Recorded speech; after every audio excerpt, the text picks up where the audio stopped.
Estou aqui depois de alguns dias sem o nosso diário sobre o estudo das estruturas melódicas do livro Estruturas Melódicas de Jerry Bergonzi.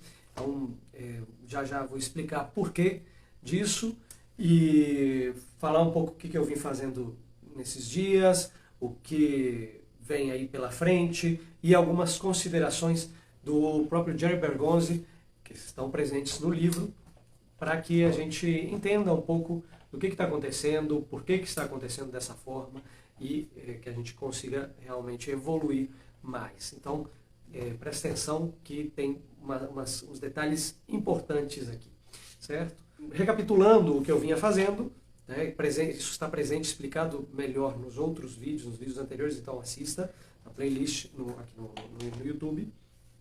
O que eu estava fazendo era treinar vários padrões de todas as permutações. Eu tinha escolhido 16 permutações, 8 padrões melódicos para os acordes maiores e 8 padrões melódicos para os acordes menores. E claro, tinham as variações aí dos acordes diminutos, etc.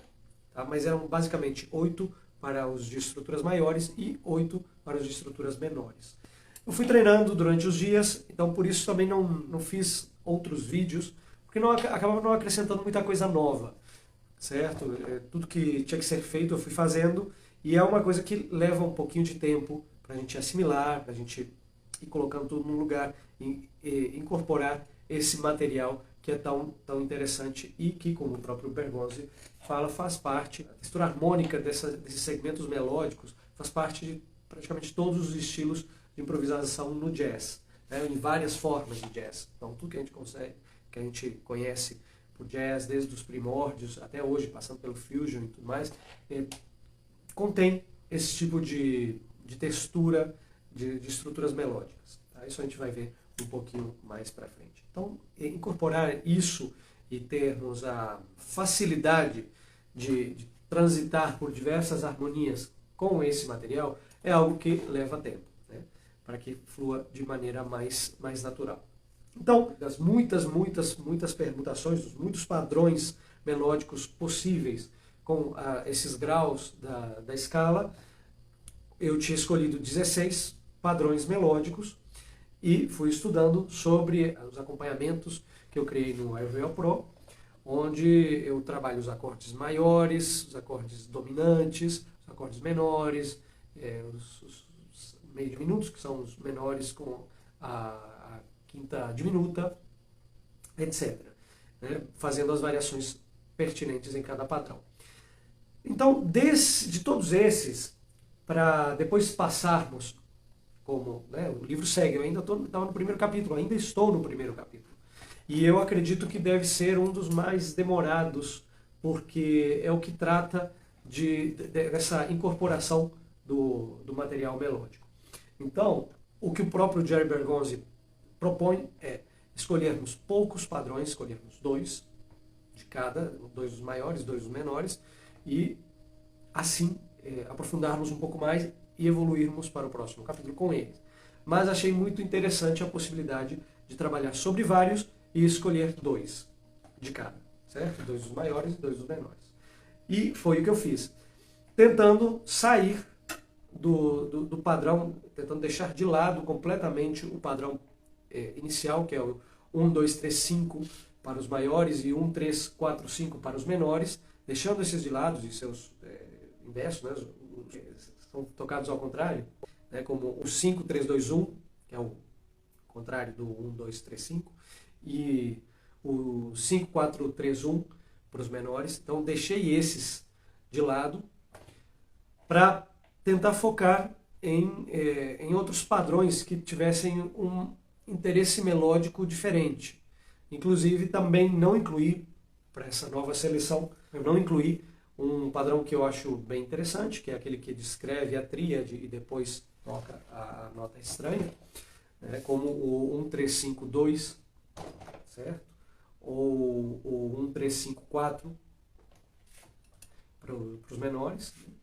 Eu deixei esses de lado para focar mais, e inclusive é uma coisa que o próprio Bergonzi recomenda, focarmos mais em padrões que começam com 2 e com 3 no caso dos maiores, e com 3 e 4 no caso dos menores. Então, escolhi 4 desses padrões, 2 para os menores, 2 para os maiores. E assim eu vou prosseguir. O que foi feito com esses padrões hoje?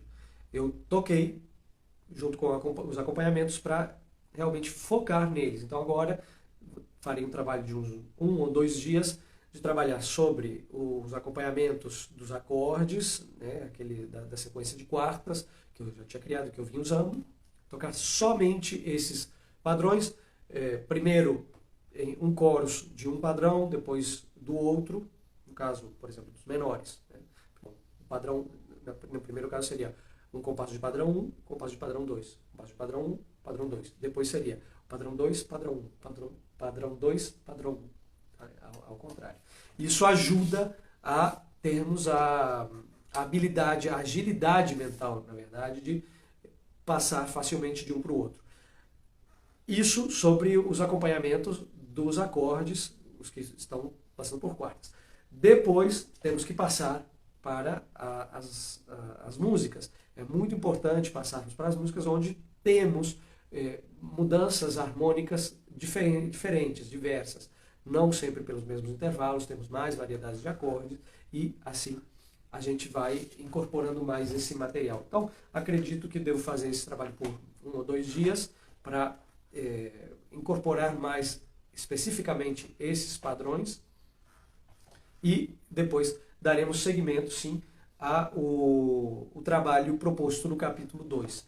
Tá? Então, até, de repente, o final da semana, a gente já entra no capítulo 2. Então, acompanhe por aqui, que vai ser bem legal. Se você quer a lista dos 16 padrões que eu escolhi primeiro, então deixa aí nos comentários, quero a lista. Tá? Deixa aqui nos comentários, quero os 16 padrões, tá? Que aí eu te passo para que você possa estudar também e fazer a escolha dos que forem mais interessantes para você. Tá? Depois, quando for, eu vou revelar os 4 que eu escolhi, depois de ter incorporado eles melhor, porque realmente eu vou contrastá-los com esse trabalho das músicas e ver se realmente eu gosto deles, eu me sinto à vontade com esse material melódico que, afinal, a gente acaba incorporando a nossa forma de tocar. Então a gente tem que realmente se sentir identificado um pouco. Eu escolhi uns que são um pouquinho mais difíceis, certo? Um pouquinho mais difíceis, mas eu tenho certeza de que isso faz parte do processo de sair da zona de conforto. Certo? O importante é trabalharmos uma série de padrões sobre os diversos acordes e escolhermos aqueles que a gente tem mais afinidade para que possamos evoluir melhor. Ok? Tocando esses grupos de melodia de 8 notas, de 4 notas, né, trabalhando com colcheias, dessa forma, nos proporciona realmente um bom caminho para o desenvolvimento lírico, expressivo, com notas que têm a ver com a linguagem, que têm a ver com a harmonia, que a gente consegue construir um discurso musical que tem uma certa coerência, de forma muito simples, com um material muito, muito restrito, muito simples, como a gente já tinha comentado. O entendimento de como cada nota se relaciona com o acorde nos ajuda a ter um conceito melhor formado e categorizar o material. Sabe? E a gente tem que saber como é que isso soa, porque também o fato de entender como isso funciona ou saber mentalmente o que uma coisa não substitui a sonoridade. Então, isso aqui também constitui um ótimo trabalho de treinamento auditivo, de memória, de concentração, tá? Que vai nos trazer enormes benefícios no médio e longo prazo. A gente vai ter uma dificuldade, alguns mais, outros menos no começo. Tá? Eu garanto que todo mundo vai ter um pouquinho de dificuldade, pelo menos, mas no médio e longo prazo isso traz enormes benefícios para toda a nossa vida musical, tanto de interpretação quanto de improvisação, etc. Quanto para o entendimento da música que a gente ouve também, porque nós vamos reconhecer um pouco mais o que está sendo dito no discurso musical. Então, entender mentalmente, como o que é isso, como é que cada nota se relaciona com a estrutura harmônica, é ótimo, ajuda, mas a gente tem que reconhecer auditivamente esse material. Então, alguns dos trabalhos, como cantar esses padrões em cima dos acordes, são muito bem-vindos, eles ajudam muito, têm me ajudado muito e vou continuar fazendo e desenvolvendo exercícios em cima dessa ideia, porque realmente me ajuda a incorporar mais facilmente esse material. Pode ajudar você também. Se você quiser, deixa um comentário aí pedindo como trabalhar dessa forma, como trabalhar o treinamento auditivo com isso aqui, tá? Que a gente vai fazer mais vídeos sobre isso. E esse material faz parte de todos os estilos de improvisação relacionados de alguma forma ao jazz, isso a gente já falou. Porém, isso aqui é um exercício, então a gente está tocando só colcheias de uma forma muito até mecânica. Então, para transformar isso em algo mais musical, existe uma técnica que ele chama de edição. Né? A gente vai editar esses padrões depois, mas isso é um capítulo mais na frente, onde a gente vai mudar a métrica das ideias, de cada nota, a duração de cada nota, nós vamos trabalhar com outros ritmos, outras métricas, enfim. Isso vai ajudar a construir ideias que façam um sentido melódico maior. Até agora são pequenos trechos, pequenas estruturas melódicas que já soam de maneira interessante, mas que são muito restritas em termos expressivos e tudo mais. Claro, tudo isso demora, é um processo árduo e longo, então requer paciência, requer tempo. Eu lembro que o Michael Brecker, grande saxofonista, né, um ícone da história da música, do jazz e do saxofone, falava que ele pegava o material, mas ele trabalhava muito, ele estudava muito e às vezes demorava meses e meses, meses, até que o conteúdo desse material que ele pegava para estudar aparecesse na música dele, na forma que ele tocava, de forma natural. Então, é difícil falar não ter ansiedade, mas a gente tem que tentar controlar e entender que é um processo que leva tempo.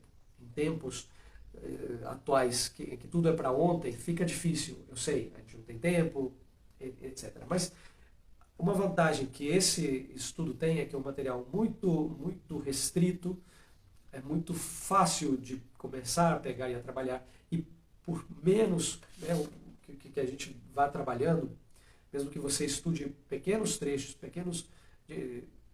em pouco tempo, no longo prazo isso vai começar a fazer um efeito enorme. E no curto prazo, garanto que se você fizer, como eu venho fazendo, de maneira muito consciente, tentando ouvir cada nota, tentando colocar cada nota no lugar, entender a relação sonora entre esses eventos, né, o que eu toco e os acordes de acompanhamento e a harmonia sobre a qual eu vou tocar cada nota, a gente presta essa atenção, rapidamente a nossa evolução vem. Pode ser de uma forma não tão virtuosa quanto a gente espera às vezes, mas é de uma forma muito mais sólida e que perdura mais no tempo. Certo? Então, recapitulando, eu fiz a redução dos 16 padrões que eu tinha pegado para estudar primeiro, reduzi para 4. São 2 maiores e 2 menores. Se você quiser a lista dos 16, deixe seu comentário aí que eu passo. Ok?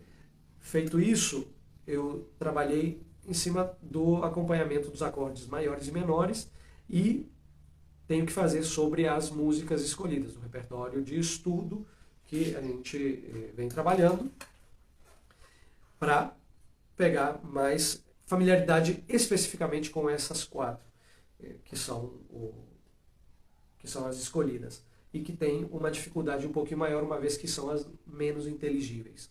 Ok? Então, fica aí o registro.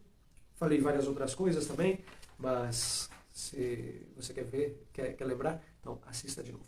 Tá bom? Muito obrigado e a gente se vê mais tarde.